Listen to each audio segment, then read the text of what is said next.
We are moving away from the elements of design, not quite forgetting about them, but shifting our focus to the principles of design. We're always going to be using the elements because they're the building blocks of art. You're always going to have line, space, shape, so on in artwork, whether it's intentional or not, it just happens. Now the principles have to be a little bit more intentional. It's how you use those elements to create interesting artwork. You can be very successful in this or unsuccessful. Our hope is a good knowledge of the principles will help you create more successful and interesting art. The first principle is balance, and balance is the visual weight of artwork. There are three types we're going to discuss. The first type should look and sound familiar, and that is symmetrical. This was used in your name design. Symmetrical balance has one imaginary line of symmetry, and the image is the same on both sides of that line. So here we have an image, and we're going to draw that imaginary line going vertically. Your image should be the same on both sides of that line, or at least very close, in order for it to be symmetrical. The next is asymmetrical, so in other words, not symmetrical. You still have one line of symmetry, but the image is going to be different on both sides of that line. So the left is different from the right, obviously. Our third type of symmetry is quite a bit different, and you're going to learn about this more in the coming weeks.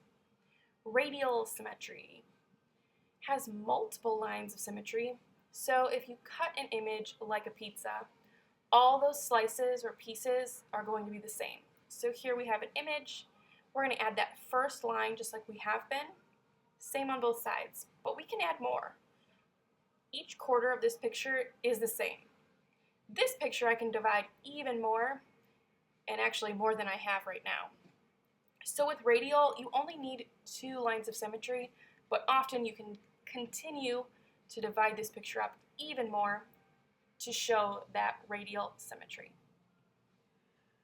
Our next principle is contrast. This is probably pretty familiar to you, and that's creating a focal point in artwork by using strong or extreme differences. So we're going to use the example of value in this case. We have two very different values, the very light white, very light gray petals versus the extremely dark background. This draws your eye and interest to the flowers, which are the main subject in this photo. Emphasis is very similar to contrast, but it is different. That's when one thing in the artwork is dominant over the other parts. So your eye should be drawn to the red apple because it's different from the rest. Something a little bit more interesting in the picture. Pattern is our next principle, and I'm assuming everyone is very familiar with pattern. It's when the visual elements are repeated, forming a recognizable order.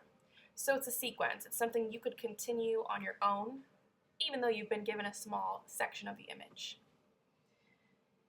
Moving on, we have proportion, and that always deals with size. Sometimes it is referred to as scale instead of proportion, but it's the size of objects and how those sizes relate with one another. You probably know more about proportion than you think. Often we see pictures of people toying with proportion. Obviously, the Eiffel Tower is not the same size as your hand, but this principle has been used in a more comical way to show this. Movement is the look or the feeling of action in an artwork.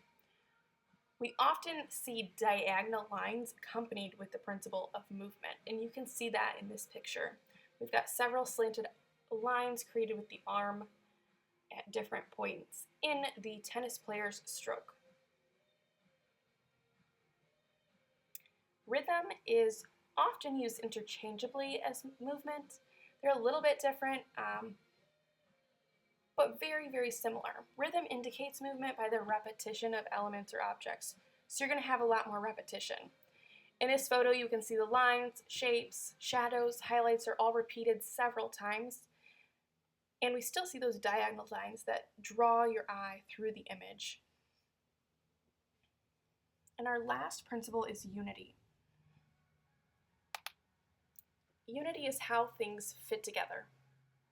It's the quality of oneness or wholeness. So if you think of it like a puzzle, you have all these little pieces, and when you put the pieces together, you get one cohesive picture or image.